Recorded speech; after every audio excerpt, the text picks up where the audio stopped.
Shiva Learning is career guidance portal of India, one-stop destination for everything related to education and career decisions. Our services: career counseling, admission process, study materials, test series and exam update, RR materials, rapid revision materials. Hello guys, welcome to our official YouTube channel Shiva learning. तो guys, हमने last video में जो complete किया था वो था हमारा morphology of flowering plants. तो मॉर्फोलॉजी में हमने थोड़ा बहुत stem, leaf, fruits and roots के बारे में स्टडी किया था। बट यहाँ पे जो हमारा नेक्स्ट चैप्टर है एनसीईआरटी में, वो है हमारा anatomy of flowering plants. Anatomy basically जो इंटरनली जो स्ट्रक्चर होते हैं, इंटरनली जो टिश्यूज़ होते हैं उसकी क्या स्ट्रक्चर होते हैं उसके बारे में हम यहाँ पे स्टडी करेंगे। मतलब कि जो आपको मैंने स्टेम पढ़ाया था, लाइक मैं फॉर एग्जांपल जो मैंने आपको लीफ पढ़ाया था, ठीक है, लीफ का ये मैंने अपर जो भी पार्ट्स थे इसके बारे में आपको बताया था। बट यहाँ पे हम क्या पढ़ेंगे, लीफ कैसे बना है, मीन्स कि इसके अंदर जो स्मॉल टिश्यू पाए जाते हैं लीफ के अंदर, उसके बारे में हम यहाँ पे स्टडी करेंगे कि वो किस तरीके से स्ट्रक्चर देता है यहाँ पे। ठीक है, तो हम यहाँ पे स्टार्ट करते हैं। तो यहाँ मैंने ऊपर एक डेफिनेशन लिखी हुई है एनाटॉमी की। Anatomy is the study of internal structure of plants and other organisms. ठीक है, अदर ऑर्गेनिज्म मीन्स कि एक ह्यूमन बॉडी जो होती है उसके भी जो स्ट्रक्चर्स बने हैं उसकी भी हम एनाटॉमी स्टडी करते हैं, बिकॉज उसके अंदर भी टिश्यू, सेल्स, इससे मिलकर ही कोई भी ऑर्गन का जो स्ट्रक्चर होता है वो बनता है। ठीक है, तो इंटरनल से क्या समझते हैं हम कि इंटरनल पार्ट्स के बारे में हमें पढ़ना है। इंटरनल पार्ट्स से रिलेटेड जो मैंने आपको यहाँ पे लीव्स के बारे में बताया वो तो डेफिनेशन आप अच्छे से समझ लीजिएगा, क्योंकि इसी के बेसिस पे आगे सारी चीज़ें आपको बताई जाएंगी। Plants and other organism. ठीक है, तो यहाँ पे अब एनाटॉमी होता क्या है, एनाटॉमी के अंदर पाए क्या जाते हैं। तो यहाँ पे टिश्यू बहुत ही इंपॉर्टेंट रोल होता है किसी भी ऑर्गेनिज्म के स्ट्रक्चर को फुलफिल करने के लिए, क्योंकि टिश्यू ही एक ऐसी उसकी जो मेन इंपॉर्टेंट स्ट्रक्चर होती है, टिश्यू ही ऐसा होता है जिससे मिलके पर्टिकुलर ऑर्गन का, लाइक ब्रेन हो गया, ठीक है, लाइक हैंड हो गए, लाइक अदर किडनी हो गया, ये सारी चीज़ें टिश्यू ही डिसाइड करता है कि उसको किस पे पर्टिकुलर स्ट्रक्चर में डेवलप करना है आगे जाके। तो ठीक उसी तरह प्लांट के केस में होता है। प्लांट्स में भी जो लीफ बनते हैं, स्टेम बनते हैं, वो टिश्यू से ही मिलकर बने होते हैं। ठीक है, तो टिश्यू का मैंने यहाँ पे पढ़ा दिया। अब यहाँ पे आता है हमारा कि उसमें हम प्लांट टिश्यू के बारे में पढ़ने वाले हैं यहाँ पे। ठीक है, क्योंकि हमारा जो चैप्टर का नाम ही है वो फ्लावरिंग प्लांट्स है। ठीक है, तो प्लांट टिश्यू में क्या देखते हैं हम यहाँ पे, प्लांट टिश्यू में हमारा दो टाइप का पाया जाता है। पहला होता है मेरिस्टेमेटिक एंड सेकेंड हो गया हमारा परमानेंट। तो मेरिस्टेमेटिक टिश्यू, ओके, यहाँ पे हम टिश्यू के बारे में पढ़ रहे हैं, एंड सेकेंड हो गया हमारा परमानेंट टिश्यू।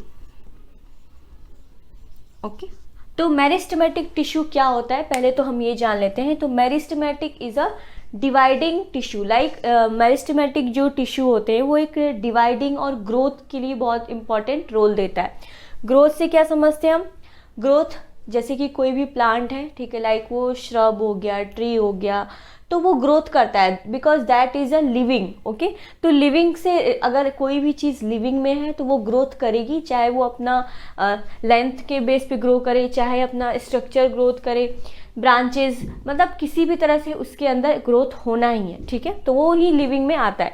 तो इसीलिए मेरिस्टेमेटिक सबसे इंपॉर्टेंट रोल करता है ग्रोथ के लिए। अब यहाँ पे, और ये यहाँ पे मैं लिख देती हूँ, role in growth and dividing tissue. अब डिवाइड करेगा सेल्स तभी तो उसमें ग्रोथ होगी, बिना डिवाइड के तो ग्रोथ हो नहीं सकती, क्योंकि जब तक पुराने सेल्स नहीं हटेंगे डिवाइड करके तब तक नए सेल्स बनेंगे नहीं उसकी जगह पे। तो इसीलिए डिवाइडिंग सेल्स। ठीक है, अब यहाँ पे आते हैं मेरिस्टेमेटिक टिश्यू के 3 टाइप्स होते हैं। तो यहाँ पे 2 टाइप्स होते हैं। पहला हो गया मेरिस्टेमेटिक टिश्यू, सेकेंड हो गया परमानेंट टिश्यू। किसका, प्लांट टिश्यू का। This is not meristematic types. Okay, meristematic types में जो है वो 3 टाइप्स पाए जाते हैं, apical, intercalary and secondary. Secondary is also known as lateral. Okay, तो यहाँ पे एपिकल से हम क्या समझते हैं, एपिकल मैंने आपको एक्सिलरी बर्ड पढ़ाया था, किसमें, लीफ में, लीफ जहाँ से कनेक्टेड होता है, लाइक उसका जो एक्सियल होता है, एक्सिलरी बर्ड, एक्सिलरी बर्ड। ठीक है, मैं यहाँ पे फिगर्स के थ्रू आपको समझा देती हूँ ताकि थोड़ा आपको याद हो जाए। अगर आपने लास्ट वीडियो नहीं देखा है उसको आप एक बार देख लीजिएगा, क्योंकि उसका बहुत कनेक्शन है एनाटॉमी से, ठीक है। तो ये जो हमारा लीफ स्टार्ट हुआ बनना यहाँ पे, ठीक है, तो यहाँ पे एक्सिलरी बड होता है, क्योंकि सबसे पहले किसी भी फ्लावर्स के लिए, किसी भी लीफ के लिए, किसी भी फ्रूट के लिए बड बनेगा। बड मीन्स क्या होता है? कली। कली आपने हिंदी वर्ड में सुना होगा, आपने समझा भी होगा, तो बड होता है। तो जब कली बनती है वो डिवाइड करती है, फूल की कली होती है, सबसे पहले कली बनती है, डायरेक्ट तो फूल आ नहीं जाता, डायरेक्ट तो फ्लावर बन नहीं जाता, तो इसीलिए इसका कली बनता है, तो डैट इज अ बड। और एक्सिलरी क्यों कहा गया है? क्योंकि वो कहीं से भी नहीं बढ़ता, उसका एक एक्सियल होता है, एक उसका रीजन होता है जहाँ से वो ग्रोथ करता है, तो इसीलिए उसको एक्सिलरी बड कहा जाता है, ठीक है। तो एक्सिलरी बड यहाँ से मैंने क्यों इस टॉपिक को स्टार्ट किया? बिकॉज एपिकल जो है वो एक्सिलरी ग्रोथ करता है। एपिकल सबसे ऊपर के पार्ट में पाया जाता है, ठीक है। किसके पार्ट में? किसी भी प्लांट, फ्लावरिंग प्लांट से जो टिश्यू डिवाइड करते हैं, उसके जो सेल्स होते हैं, जो टिश्यू सेल्स होते हैं, वो एपिकल में पाए जाते हैं, ठीक है। अब एपिकल क्या होता है? वो shoot apical and root apical. तो आप ये कह रहे होंगे कि रूट तो हमारा फ्लावर का नीचे का पार्ट होता है, वो कैसे अपर लेवल हो गया? तो यहाँ पे उससे बात नहीं हो रही है, यहाँ पे बात हो रही है एपिकल। अब रूट का जो टिप पार्ट होगा, टिप पार्ट मतलब रूट का जो अपर पार्ट होगा वो रूट एपिकल होगा, ठीक है। और शूट का जो अपर पार्ट होगा, जिन मतलब कि जहाँ से मैं यहाँ पे आपको फिगर समझा रही हूँ, ये हमारा स्टेम हो गया, स्टेम हो गया, ठीक है। इसकी अभी ग्रोथ बस इतनी ही है, ओके, इसकी ग्रोथ अभी इतनी ही है। और ये हमारा रूट हो गया, ठीक है, इसकी भी ग्रोथ अभी इतनी है। तो इसका जो सबसे अपर पार्ट होगा वो क्या कहलाएगा? किसका? स्टेम का, एपिकल, ठीक है, एपिकल शूट कहलाएगा ना। तो बस यहाँ का जो रीज़न होता है, बिकॉज यहीं पे टिश्यू बनेंगे और ये डिवाइड होता जाएगा और ये ऐसे ऐसे करके ग्रोथ करेगा। मेरिस्टेमेटिक मतलब ग्रोथ है, ठीक है, ये ऐसे ग्रोथ करेगा, राइट। अब आपको समझ में आ रहा होगा। तो इसका जो अपर पार्ट है शूट का, वो कहलाएगा एपिकल, ओके। ठीक उसी तरह रूट में हम देखते हैं, रूट भी ग्रो करता है। ऐसा नहीं है कि जो स्मॉल आपने ग्रो करने के लिए सीड डाला तो ऐसा तो है नहीं सीड के साथ ही रूट आता है। किसी भी प्लांट्स में, अगर आप फ्रूट की बात हो रही है यहाँ पे, फ्लावर्स की नहीं या ट्री की नहीं, क्योंकि अगर फ्लावर्स को आपको ग्रो करना है तो उसमें थोड़े बहुत रूट पाए जाते हैं। तो जो हम बीज डालते हैं तो बीज में किसी भी तरह का रूट नहीं पाया जाता है। तो ठीक उसी तरह, और जब बीज बड़ा हो जाता है, किसी फ्लावर्स में बन जाता है, किसी फ्रूट में बन जाता है, तो जब हम उस फ्रूट्स को निकालते हैं ज़मीन से, अगर मान लीजिए आलू, पोटैटो को अगर हम निकालते हैं, या फिर मूली ले लीजिए, मूली को हम निकालते हैं, तो उसके साथ एक रूट भी निकलता है, राइट। तो मतलब रूट में भी ग्रोथ होती है, ठीक है। तो ठीक उसी तरह रूट का जो अपर पार्ट होगा वो हमारा एपिकल कहलाएगा। अब यहाँ पे जो टिश्यूज होंगे वो डिवाइड करेंगे और रूट ऐसे बढ़ता जाएगा, क्योंकि मिनरल्स मिलते हैं ना। अब जैसे अगर रूट छोटा होगा और प्लांट बहुत बड़ा हो गया तो मिनरल्स कैसे जाएंगे? छोटे से स्पेस में तो जाएगा नहीं। जब रूट बढ़ेगा, ब्रॉड होगा, तभी वो ग्रोथ करता जाएगा और सारी जगह मिनरल्स एंड वाटर्स का सप्लाई करेगा। तो यहाँ पे आई होप एपिकल आपको समझ में आ गया होगा। अब हम सेकेंड टॉपिक पे आते हैं, मतलब सेकेंड टाइप्स किसका? मेरिस्टेमेटिक का। वो हमारा इंटर कैलरी। इंटर से हम समझते हैं कनेक्शन, मतलब कि बॉन्डिंग, ठीक है। इंटर नोड मतलब नोड होता है ना, जैसे कोई भी प्लांट हो गया, ठीक है। अब उसका जो इंटर पार्ट होगा, इंटर मतलब कनेक्शन, तो वो किसके जरिए होता है? Inter calorie tissue. मतलब किसी भी स्टेम को, किसी भी टिश्यू को, किसी भी सेल्स को जोड़ने का काम कौन करता है? इंटर कैलरी मेरिस्टेमेटिक टिश्यू, ठीक है। इसको ज़्यादा समझने की जरूरत नहीं, बस आपका इसका वो कॉन्सेप्ट समझ लीजिए कि इंटर कैलरी वर्ड का मतलब क्या होता है। अब यहाँ पे हम आते हैं सेकेंडरी एंड लैटरल। लैटरल्स में कब होता है? एक फ्लो में, मतलब फ्लो इन द सेंस कि अगर कोई भी प्लांट ग्रोथ कर रहा है, लैटरली अगर ग्रोथ कर रहा है तो उसका कनेक्शन होगा मेरिस्टेमेटिक लैटरल से, मतलब मेरिस्टेमेटिक सेकेंडरी। और यहाँ पे सेकेंडरी ग्रोथ से भी रिलेटेड, सेकेंडरी ग्रोथ बहुत इंपॉर्टेंट होता है, बिकॉज ये ट्री के केस में बहुत इंपॉर्टेंट है। बिकॉज ट्री का जो स्टेम होता है वो बहुत ही ब्रॉड होता है। जब आप उसको कट करेंगे ना, तो उसका बीच का जो स्ट्रक्चर होता है, सेकेंडरी ग्रोथ, वो सिर्फ और सिर्फ मेरिस्टेमेटिक के कारण ही होता है। मेरिस्टेमेटिक हो गया, यहाँ पे सेकेंडरी ग्रोथ हो गया। अब यहाँ पे हम लैटरल, जो मैंने आपको बताया लैटरली ग्रोथ, वो हो गया। तो समझ में आ गया होगा सेकेंडरी क्यों कहा गया, बिकॉज सेकेंडरी ग्रोथ पाया जाता है इस केस में, किसी भी प्लांट में, किसी भी ट्री में, एंड ये लैटरली ग्रोथ करता है, ठीक है, ऐसे बढ़ता है। ये मान लीजिए मैं एक ट्री बना रही हूँ एंड ये उसको मैंने कट कर दिया है, तो इसके अंदर का जो ये पार्ट होता है, ठीक है, अब ये लैटरली मेरिस्टेमेटिक टिश्यू में आ गया। अब ये लैटरली ग्रोथ कैसे करेगा, ये स्टेम का तो काम हो रहा है यहाँ पे, ठीक है, स्टेम बढ़ रहा है यहाँ पे, और यहाँ पे जो लैटरली ग्रोथ हो रहा है ये ऐसे बढ़ता जा रहा है ना, तो दिस इज किसके कारण, ये हमारा हो गया सेकेंडरी और लैटरल मेरिस्टेमेटिक टिश्यू। ठीक है, ये आपको समझ में आ गया। अब हम नेक्स्ट पे आते हैं। हमारा यहाँ पे शूट एपिकल, रूट एपिकल भी आपको समझा दिया। अब हमारा नेक्स्ट आता है जिसमें है हमारा परमानेंट टिश्यू। ठीक है, पहला हमने मेरिस्टेमेटिक टिश्यू पढ़ा, सेकेंड हम आते हैं परमानेंट टिश्यू। परमानेंट टिश्यू में क्या है, there are two types of permanent tissue, first one is simple and second one is complex. ठीक है, परमानेंट से क्या मतलब होता है, परमानेंट से मतलब होता है कि फिक्स्ड, इसमें कोई ग्रोथ नहीं होगी, ऐसा नहीं है बिल्कुल ही नहीं होगी, बट परमानेंट इसलिए क्या कहा गया है कि ये परमानेंट टिश्यू है।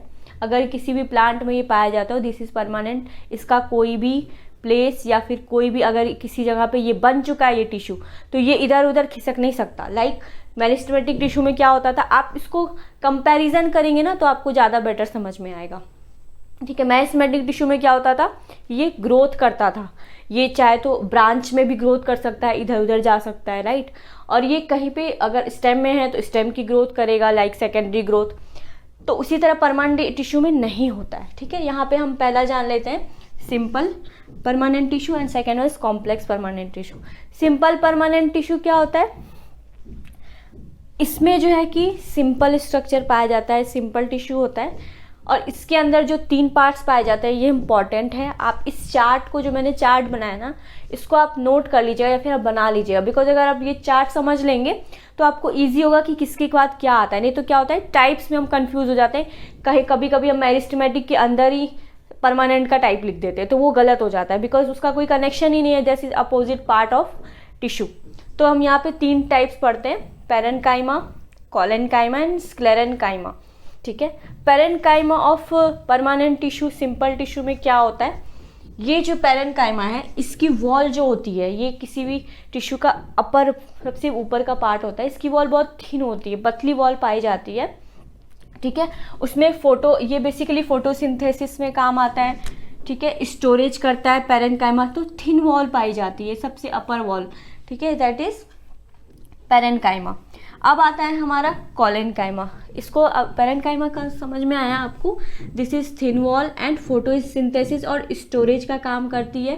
पैरेन्काइमा सिक्रीशन भी करती है। सिक्रीशन क्यों करती है, क्योंकि वो स्टोर करती है, किसी भी चीज़ को स्टोर करके रखती है। अब स्टोर करने का मतलब ये तो होता नहीं है वहाँ स्टोर हो गया, उसका सप्लाई भी ज़रूरी है ना, तो सिक्रीशन भी करती है पैरेन्काइमा। अब सेकेंड हो गया हमारा कोलेन्काइमा। कोलेन्काइमा का क्या मतलब है, कोलेन्काइमा की वॉल जो होती है वो थिक होती है, मोटी पाई जाती है, बिकॉज उसमें जो है, एक मिनट सॉरी, बिकॉज उसमें जो है हमारा वो थिक इसलिए पाई जाती है क्योंकि वो मैकेनिकल सपोर्ट करती है।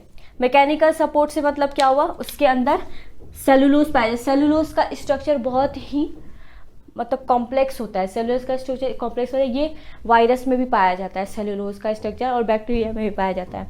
क्यों, क्योंकि वायरस बैक्टीरिया से तो आप अच्छे से ही जानते होंगे, कोरोना वायरस, राइट। तो यहाँ पे हम जानते हैं कोलेन्काइमा तो थिक वॉल पाई जाती है, और ये मैकेनिकल सपोर्ट देता है किसको, किसी भी टिश्यू, किसी भी प्लांट को। ओके, अब हम थर्ड आते हैं sclerenchyma. Sclerenchyma is a dead cells. ठीक है, अब ऐसा तो है नहीं कि बस बन रहा है, कहीं डेड भी तो होगा। डेड होगा तभी तो जो बाकी जो आप कहते हैं ईटिंग जो मटेरियल होता है, या फिर डेड सेल्स जो होते हैं, जब डेड होंगे तभी तो नए सेल्स बनेंगे। हमारा जो ब्लड होता है, जो पुराने ब्लड्स होते हैं वो क्या होते हैं, डेड होते जाते हैं, तब तो नए ब्लड्स बनते हैं। ठीक उसी तरह sclerenchyma is a dead cells. ठीक है, स्क्लेरेन्काइमा टिश्यू में डेड सेल्स पाए जाते हैं, और ये एक फाइबर की तरह, फाइबर लाइक एक बहुत थिन ऐसे फाइबरस होता है, आप कह सकते हैं फाइबर की तरह। ठीक है, सेकंड जो होते हैं इसमें स्क्लेराइड्स पाए जाते हैं इसमें। ठीक है, स्क्लेराइड्स। तो हमने तीनों का डिफरेंस समझ लिया, तीनों का मतलब क्या होता है वो समझ लिया। अब हम यहाँ पे आते हैं कॉम्प्लेक्स पे। ठीक है। कॉम्प्लेक्स स्ट्रक्चर क्या है इसमें, xylem and phloem. Xylem phloem common है, सबने सुना होता है, लेकिन ये होता क्या है और हम कहाँ पढ़ते हैं इसको, तो यहाँ हम पढ़ते हैं फ्लावर्स एंड प्लांट्स में, फ्लावरिंग प्लांट्स में, एनाटॉमी में। तो जाइलम का काम क्या होता है, मैं आपको यहाँ पे स्ट्रक्चर दिखा रही हूँ थोड़ा, एक मिनट, ऊपर ही बनाया हुआ है मैंने ये स्ट्रक्चर, ठीक है। यहाँ पे आपको दिख रहा होगा vascular cambium, vascular cambium, vascular bundle, जिसके अंदर ही जाइलम और फ्लोएम पाया जाता है। सबसे ज़्यादा जाइलम फ्लोएम स्टेम्स में पाया जाता है, ठीक है, स्टेम के अंदर ही, बिकॉज स्टेम ही मेन पार्ट होता है जहाँ से हमारा फूड्स, मिनरल, क्योंकि वो मिडिल पार्ट होता है ना, तो मिडिल पार्ट जो होता है स्टेम, इसलिए किसी भी जो प्लांट्स होते हैं उसका स्टेम बहुत अच्छा होना चाहिए, वो एकदम हरा भरा होना चाहिए, थिक होना चाहिए।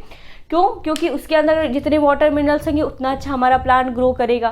तो इसी तरह जो वेस्कुलर कैम्बियम होता है, हालांकि वो लीफ में भी पाया जाता है, मैंने आपको लीफ में पढ़ाया था कि vascular cambium, xylem phloem leaf में पाया जाता है, क्योंकि लीफ भी फ्लोट करता है, वो भी ट्रांसपोर्ट करता है लीफ के चारों तरफ किसको, वाटर एंड मिनरल्स को, बट मेजरली जो होता है वो स्टेम में पाया जाता है। तो यहाँ पे दो टाइप्स के होते हैं, पहला हो गया हमारा जाइलम, दूसरा फ्लोएम।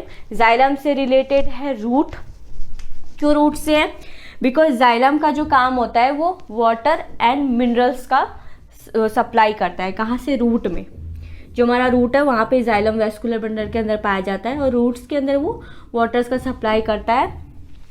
और जो फ्लोएम होता है, फ्लोएम का काम क्या होता है, फूड का सप्लाई करता है ट्रीज, प्लांट्स में मतलब लीफ में, ज़्यादातर लीव्स में फ्लोएम पाया जाता है, ठीक है। अब यहाँ पे ये कंप्लीट हो गया, इसके दो टाइप्स, बाकी आपको एनसीईआरटी में थोड़ा डिटेल में देखने को मिलेगा, बट ये मेन जो चीज़ें वो मैं यहाँ पे आपको बता रही हूँ ताकि आपको पढ़ना क्या वो समझ में आ जाए। अब यहाँ पे आता है ये स्ट्रक्चर जो है ना, जो मैंने आपको बनाया हुआ है, इसको हम थोड़ा समझ लेते हैं, और अभी नेक्स्ट में हम टिश्यू सिस्टम के बारे में पढ़ेंगे नेक्स्ट वीडियो में। तो यहाँ पे ये जो प्लांट होता है ना, ये ठीक है, ये मैंने लीफ बनाया हुआ है, ये हमारा स्टेम है, और यहाँ पे हमारा रूट है। तो ये जो पार्ट है ना, ये एक माइक्रोस्कोपिक पार्ट है, माइक्रोस्कोप से देखा गया है इस पार्ट को। और ये पार्ट है क्या, ये जो आपका स्टेम होता है ना, इसको कट किया गया है यहाँ से, ठीक है। कट करने के बाद ये जो पार्ट होता है ना, ठीक है, यहाँ पे ऐसा पार्ट आएगा आपको, ये कट होने के बाद, तो इसका ये जो पार्ट है राउंड में दिख रहा है, तो ये पार्ट जो है हमारा वेस्कुलर कैम्बियम है। तो वेस्कुलर कैम्बियम के अंदर क्या क्या पाया जाता है वो हम देख लेंगे। पहला तो होता है पित्त मतलब उसका जो बीच का पार्ट होता है, पित्त हो गया। और उसके बाद ये साइड में जो आपको ये सीड लाइक स्ट्रक्चर दिखता है, this is a vascular cambium. Cortex में वही स्ट्रक्चर, या आपको वो क्या कहते हैं, मैकेनिकल सपोर्ट देता है, जिसमें आपका पैक्टीन और सेलुलोज, ये सारी चीज़ें कॉर्टेक्स में पाई जाती है। और उसके बाद वेस्कुलर बंडल में क्या होता है, पहला वेस्कुलर कैम्बियम हो गया एंड इंटरफेसिकुलर वेस्कुलर कैम्बियम, दो टाइप के वेस्कुलर कैम्बियम पाए जाते हैं, ठीक है। Upper part is vascular cambium and second इसके जो लेयर्स होते हैं जहाँ से ये जॉइंट है वो हमारा इंटरफेसिकुलर कैम्बियम हो गया। और कॉर कैम्बियम क्या होता है, cork is related to outermost part में जो पाया जाता है, जो लेयर पाई जाती है, that is a cork cambium.